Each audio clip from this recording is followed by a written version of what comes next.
In this video, we'll explore common applications of cryptography. So first off, we realize that cryptography provides a number of protective capabilities. And the main ones are confidentiality, which means that only those people who have the actual decryption key can recover the plain text. Remember, there's this thing called Kirchhoff's law that says in terms of cryptography, everything can be known except the key, which means that we're allowed to tell people what cryptographic algorithm we're using. We're allowed to freely share the ciphertext as long as the key remains secret. Nobody should be able to recover what the original message said. When we're using cryptography, we're not hiding the fact that we are communicating. We're just hiding the content and the nature of the communications. Integrity in terms of cryptography means that if changes are made to a message after it has been encrypted, we can recognize that. It does not prevent those changes from being made, but it does make it recognizable. Authentication means that we can identify the recipient of a message. That is a feature that some cryptographic ciphers will support, but not all of them. For example, if we're using asymmetric cryptography, we can accomplish this, but if we're using symmetric encryption, we cannot. Now, this is a different CIA, confidentiality, integrity, and authentication, than what we typically mean when we're talking about the CIA triad in information security. When we're talking about crypto, these are the three main services: confidentiality, integrity, and authentication. So let's look at the first common application. And the first common application of cryptography is in whole disk encryption.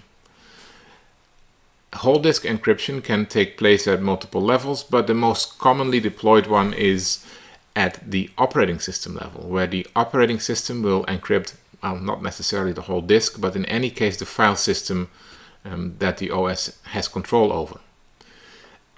It's an OS level protection of persistent storage.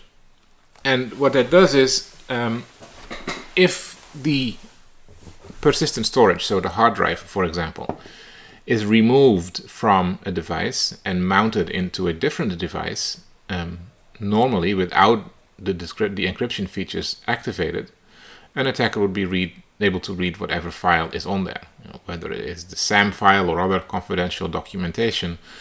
By just removing a drive from one machine and putting it into another one, you'll have access to it. By enabling whole disk encryption, that's no longer the case. You can still access the disk, but you don't know what's going to be on it.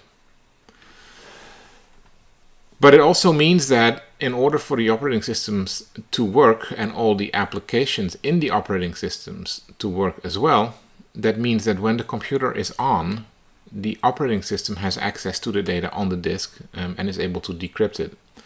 And that means that when the computer is powered up and logged in, or the operating system is running, an attacker who has access to the operating system still has access to the data on that disk. So whole disk encryption, especially OS level encryption, is only useful when the machine is not powered up, and that's either completely off or in the suspend or hibernate mode. Sleep typically doesn't fully disable the operating system and might actually make it still accessible. So whole disk encryption can have its uses, but it's not always the ultimate solution.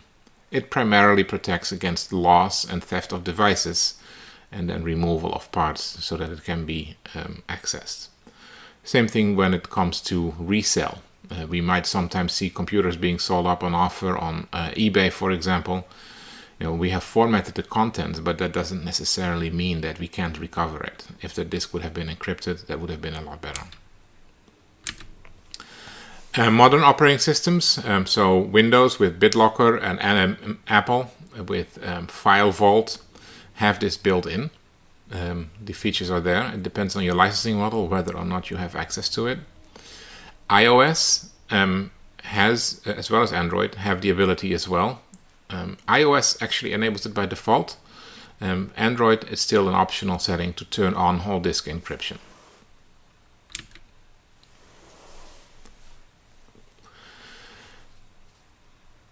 A second application is that of the public key infrastructure.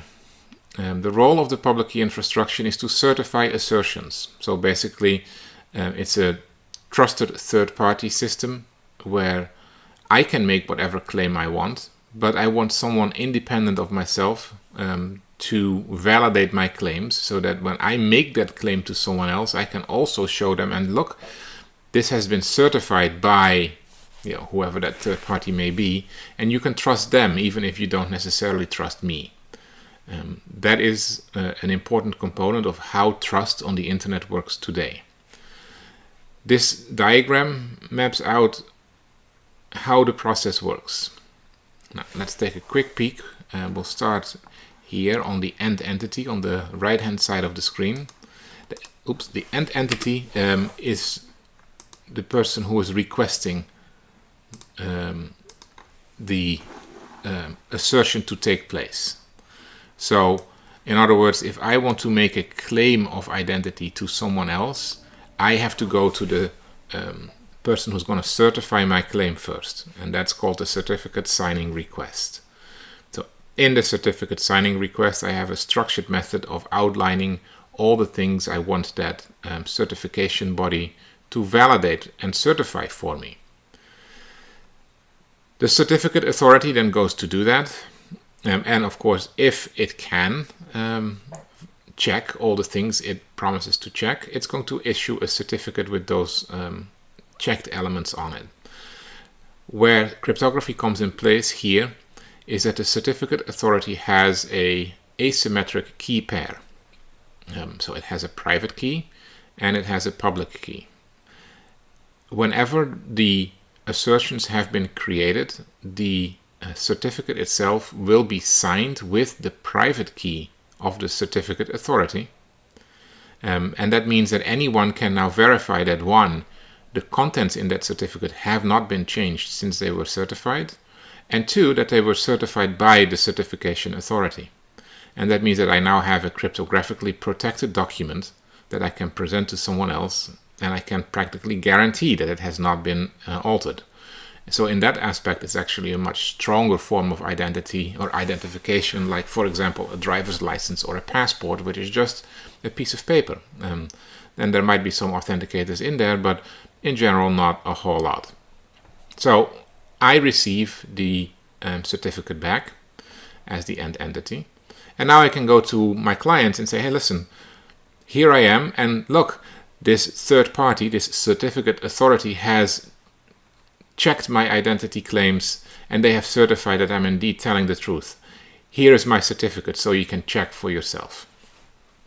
Now, the client at that point trusts that certificate authority. If that trust relationship does not exist, then this does not add anything, because in the end, I could have anyone sign something. So that's one of the key assumptions of the public key infrastructure, is that the person who receives the certificate as a claim of identity trusts the third party who issued it. If that's not the case, this scheme does not work. The certificate is issued once, and typically it has a start and an end date on it. And that is really for two reasons. One, it is to signify that these claims were true when the certificate authority checked them, but things might change in the future, so we want to make sure that they get rechecked on a regular basis. And of course, the second reason is that the certificate authority does not do this out of the goodness of their heart. They do this to make money, and if they can reissue a certificate multiple times, they have a guaranteed revenue stream. But the primary reason is to make sure that information is still correct today, rather than at the point it was being checked. So there's a start date and an end date, and in that interval, the client is allowed to believe the claims are made in the certificate. Now, if a client has doubts, for example, that he's not sure that this is still valid, that's a problem, because there's no way to go back. Now, what can happen, though, is that the certificate authority decides to invalidate a certificate before it expires. And there could be many reasons for doing that. One of them could be the end entity contacting the certificate authority and say, hey, listen, I lost my private key. Can you please revoke the certificate so people stop sending me messages? Because I can't decrypt them. The other reason is that the certificate authority may have come to the realization that it may have thought at one point that the end entity was who they claimed to be, but they realized that they were wrong. And at that point, if we don't have a mechanism in place to revoke certificates before they expire, we're stuck. And that's where the certificate revocation lists come into play. The CA, the certificate authority, is able to place a certificate on that revocation list. The CRL, the certificate revocation list, should only contain certificates that are otherwise still valid. And that means that if a client receives the certificate from the end entity, they can check that certificate against the certificate revocation list.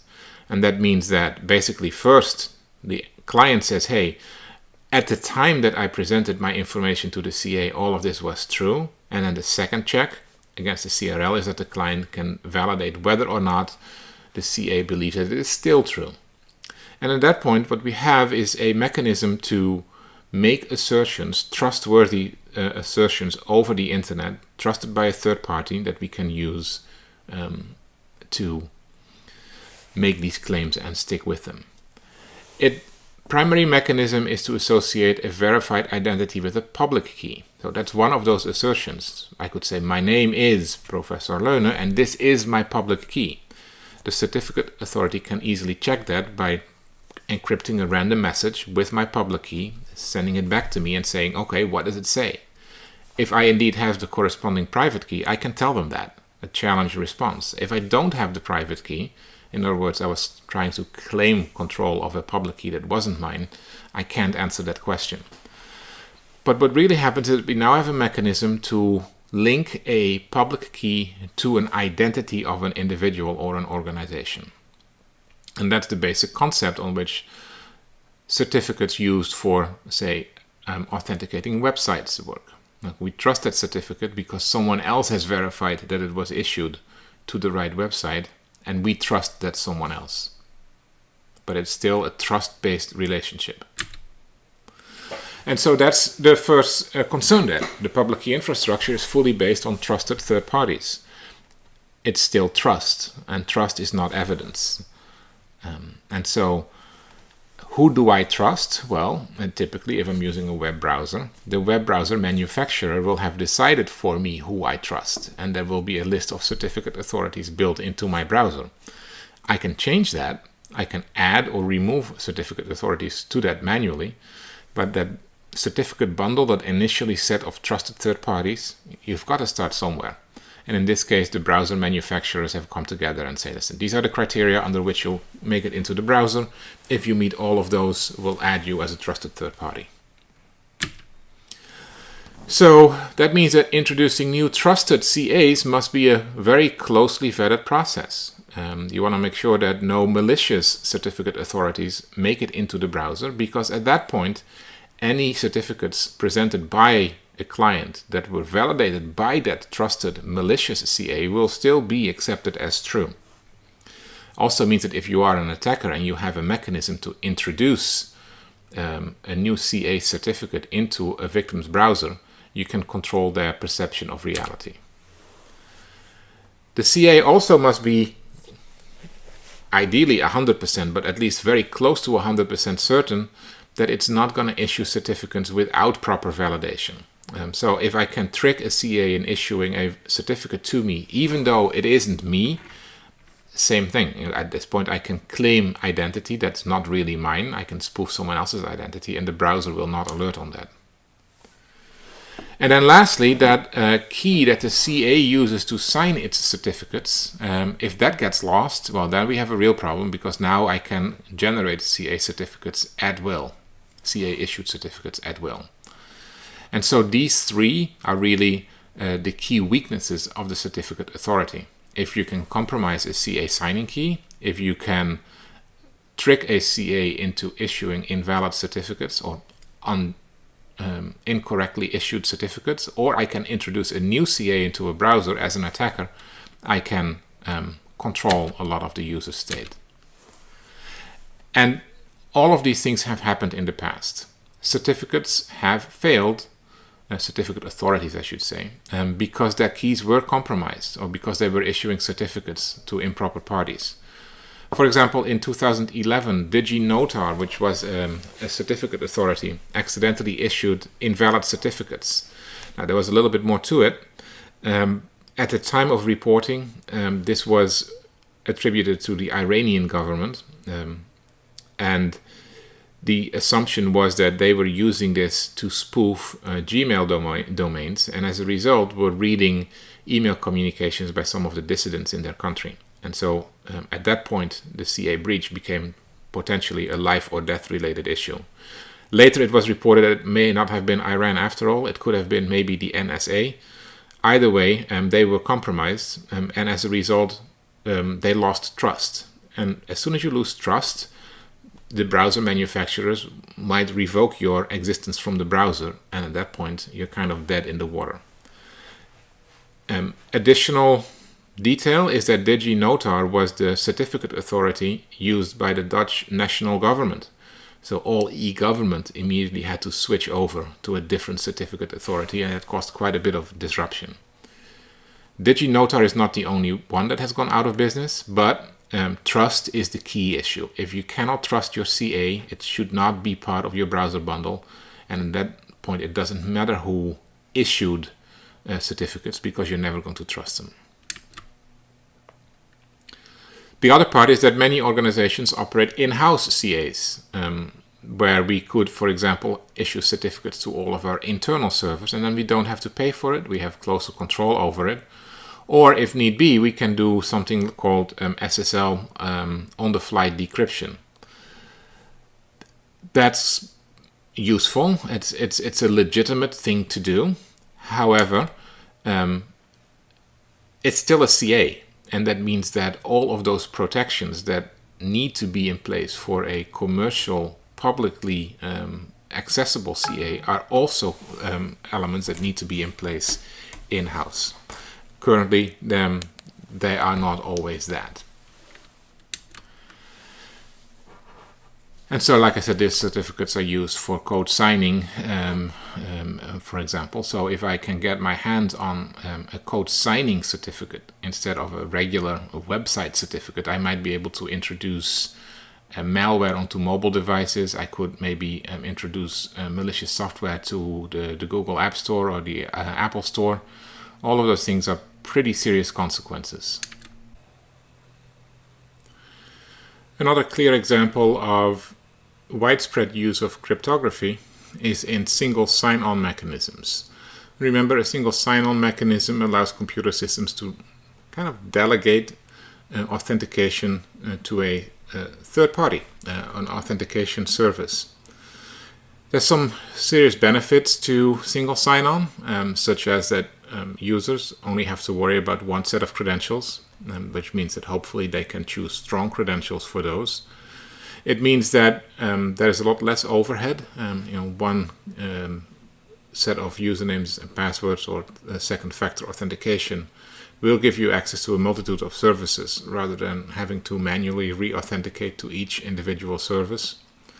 And of course, it does come at the disadvantage that if a single sign-on credential is compromised, an attacker potentially has access to a wide range of systems.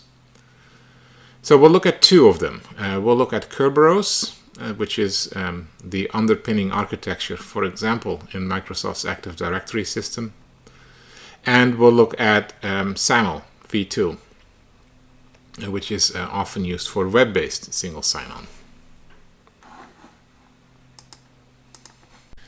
Kerberos is one of the single sign-on architectures that we've been talking about on and off over the last couple of semesters. Let's look at it in a little bit more detail than we have so far. Kerberos is a single sign-on architecture. It uses encryption extensively to protect client secrets. So let's take a look at this diagram and then we'll work our way through it.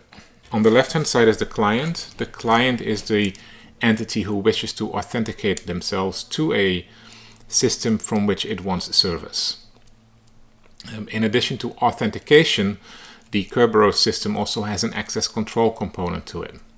So the general idea is you're not eligible to receive service unless you have been authenticated and authorized to receive that service. So let's start at the top of the diagram. The client will send a user ID to the Kerberos authentication service. Just a user ID, nothing else. The user ID is the client's claim of identity, which now they'll have to prove in order to be authenticated. Now, and this is immediately what is the largest drawback, I guess you could call it, of the Kerberos authentication system. The authentication service, which is part of Kerberos, knows all of the client's secrets. And not just in a hashed or encrypted format, it is able to recover the plain text of someone's password. So that is an issue because that means that if for whatever reason that authentication service is compromised, all of the credentials will be available to an attacker. In practice, as much as that is an issue, it's also not necessarily all that bad because all of those credentials are stored in one location only. And that means that protecting one location with credentials is potentially a whole lot easier than protecting hundreds of locations that also have copies of those credentials. But it is something to be aware of. If the authentication service receives that user ID, what it's going to do is look up the client and say, well, first of all, is this a valid user ID? And if it is, it's going to find that client's credential, the client's secret. And it's going to use that to encrypt a session key. It's a session key that will be used between the client and the next service, the ticket granting service. The authentication service assigns that key, but the client is going to be using it. The authentication service is going to encrypt that with the client's secret key. So at that point, it can be sent over an untrusted network because only the client should have the secret key in addition to the authentication service. The authentication service is also going to send back another message. Again, the ticket granting ticket. But this time it's going to encrypt it with the secret key of that ticket granting service. The authentication service must know what that secret key is, the secret key of the ticket granting service, so they share a key. The authentication service knows the secret key of the ticket granting service. That client session key that we see in red here on the top, that is part of the ticket granting ticket. It's not a separate message. Now the client here won't be able to do anything with this. They don't know this ticket granting service secret. So all that client can do is pass this along to the ticket granting service when it comes time to do that. But at this point, the client on the left hand side has its encrypted session key, so it can recover the session key in plain text, and it has this encrypted message that all it can do is send on. So it does that. In message C, it's going to forward out that message it just received from the authentication service. It doesn't do anything to it, it doesn't change it, it just sends it back, but now to a different system. And it's going to send a service ID so that we know what service the client is requesting access to. Now the ticket granting service, when it receives that message C from the client, the ticket granting service is able to decrypt the content and recover that ticket granting ticket. The only way that the client could have gotten that is if the authentication service gave it to them. So at that point we know that the client had been successfully authenticated. The client is also sending another message which is going to encrypt with that TGS session key that was sent to him in session A. That session key is also part of message C. Remember, it's embedded in the ticket granting ticket. So now the TGS, the ticket granting service, also has it. And that means that at this point, when the ticket granting service receives message D, it's able to decrypt the message, recover the user ID, the client ID, and a timestamp. And the timestamp is important. Anything in Kerberos is highly dependent on all the services and the clients to have clocks that are in sync. once those clocks start going out of synchronization, Kerberos will fail. Now at this point, the ticket granting service knows who the client is, and since it was able to send it information provided by the authentication service, they also know that the authentication service authenticated this client before. At this point, the ticket granting service can make an access control decision and determine whether or not the client is allowed to use a particular service, and that is the service that was requested here in the service ID. If it is, it's going to use a key that is shared, a service secret key, so that is shared between the ticket granting service and the service granting service, and it's going to send the client back a client to server ticket. And again, just like with message C, the client doesn't know what to do with this because it does not have this key. All it can do is pass it on as is. The TGS is also sending back encrypted against that client TGS session key, which the client has. It was received here on top. The client server session key and a timestamp increased by 1. And that means that we have the clocks still in synchronization, but it also means that we can synchronize messages in case they come in out of sequence. It's always the next one based on time. Now, at that point, the story kind of repeats itself. The client is going to forward on that same message again, the one that it received here in step E, straight over to the ticket granting service, who is able to decrypt it and retrieve the client to server ticket from it. And it's also going to send encrypted against the client server session key, the user ID, client ID, and timestamp.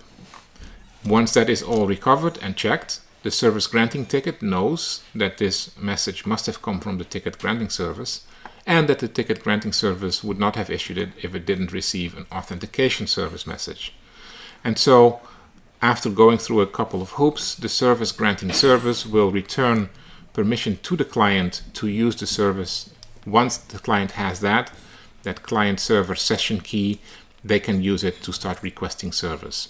The beauty is that the credentials are never sent over the insecure medium here. The client's password is never sent, but it is used here.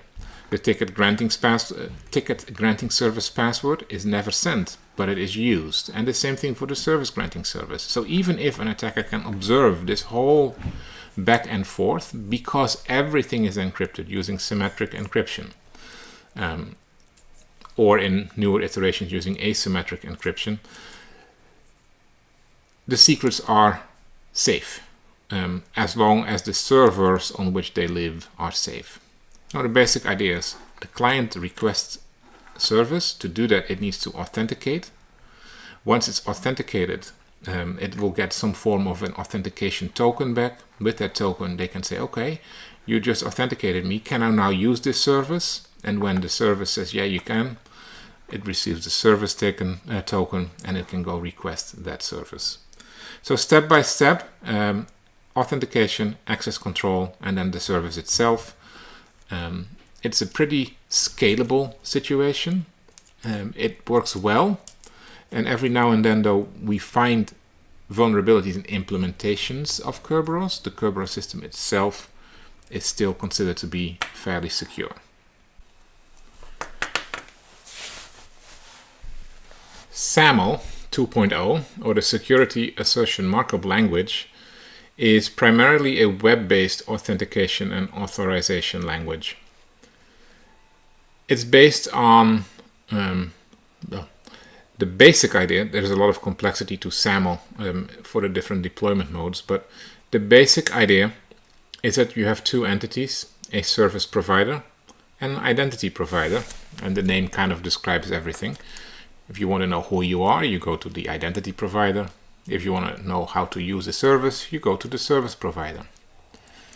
The principal, who is the person who is looking to use a service, will first go to the identity provider and then to the service provider. The premise is that the service provider agrees to trust the identity provider to authenticate users. So the same way as we saw with Kerberos just now, is that we may have a whole lot of services, but there's typically only one or two, maybe three identity providers. It's primarily used as a web-based single sign-on framework. and often when you see little buttons that says, authenticate with Google or authenticate with Facebook, that might be how they're doing it. And they're going to say, okay, I am going to trust Google to do my authentication for me. I don't need to know your credentials, but if Google tells me that your credentials are good, then I will believe them, and I believe who you are. And of course, from a security perspective, that is kind of desirable because you're not replicating unnecessary credentials. So how does it work? It works like this. And again, a fairly complicated diagram, but we'll talk through that pretty quickly. So on the left hand side over here, the principal is the person who is looking for service.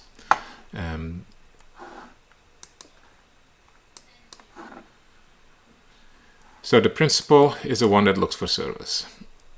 Once they have identified that they're going to need service, they're going to request a login. And they do that by going to the service provider. And so again, let me make this clear. The initial login request goes to the service provider, not to the identity provider. But the service provider, if it's a new login, might recognize that it doesn't know this user yet. So rather than saying, okay, here you go, or prompting the user for usernames and passwords, it's going to say, well, don't come to me first, go to the identity provider first and authenticate with them. The service provider is going to digitally sign that request so that when it forwards over this request for authentication to the identity provider knows that this request came from the service provider and not just from anyone. So we're going to redirect. Redirect doesn't really do anything, and at that point the request for authentication is sent to the identity provider. But rather than going directly to the identity provider, this time around we have that digital signature on the request. So the identity provider now knows that this came from the service provider. Identity provider and service provider don't need to share any secret material, because a digital signature can be verified with a public key, and the public key can be freely known. So, however the identity provider decides to do that is not really an issue, but typically it would mean that an identity provider is going to send something to the principal that says, show me who you are, give me some evidence, and the principal is going to send that evidence back to the identity provider, who then checks it. Of course, that needs to be encrypted. This is probably the most sensitive information out there. This is also a key difference with Kerberos. In Kerberos, the user never sends their password. They use the password. It is shared between the authentication service and the user, but they never send it. In SAML, it is being sent. The credentials are sent over the line to the identity provider. If the identity provider is able to verify the claim of identity, it can send a SAML response back to the principal, which in any case is going to be digitally signed. So it can be verified that this identity provider indeed checked this. And depending on what's in that SAML response, SAML might also decide to encrypt this. Again, that's not a big deal because if it's going to encrypt it, it's most likely going to use some form of key material, a public key of the principal, for example. The principal can at that point decrypt it fairly easily. If they just want the principal to forward it on, the identity provider could choose to encrypt with the service provider's public key, and then the service provider can decrypt it. But either way, the identity provider sends their response back, the principal forwards the response over, and at this point the service provider is able to verify by this signature that the identity provider indeed verified that this user is who they claim to be and that they can be given access. So a lot of use of encryption in the different places. We're using it to sign requests, like here. We're using it to encrypt, like here. Lots of encryption in use everywhere. In some cases, what's being sent back here is a token, and that means that if I am a malicious user and I can intercept this SAML response, I might be able, depending on how the service is implemented, to use that token to spoof the identity of a principal. And so that is a concern there. But this does not limit how many service providers we have. We could be using multiple identity providers. It's a very flexible system, and it works in general pretty well, except that, of course, the relationship between identity provider and service provider must have been established ahead of time, where the identity provider must be willing to authenticate users on behalf of the service, which they can check by the signature, and the service provider must be willing to accept identities verified by the identity provider, which they can check by this signature. So we've looked at some applications of cryptography. We've looked particularly in the application areas of authentication and identity verification. Of course, by no means are those the only areas in which cryptography is applied. There is so much in terms of different application areas and different mechanisms by which we are using crypto. We haven't, for example, talked in a lot of detail about networking protocols that use cryptography as well, like TLS, even though we mentioned it briefly in the previous video. There's a lot more to it. However, from a broad overview perspective, cryptography is a very useful tool, but it has to be used correctly. And that is maybe the key lesson, where the ciphers might be secure, the protocols might be mostly secure at least. What is left is, are we using them correctly, and are we implementing these protocols in software correctly? SAML, Kerberos, and some of the other examples we looked at are examples. They're not, like I said, the only ones, but at least we should have a pretty decent understanding of how these cryptographic protocols work. How can we use cryptography to protect a workflow? In the next video, we'll talk about common mistakes that are made in implementing cryptography.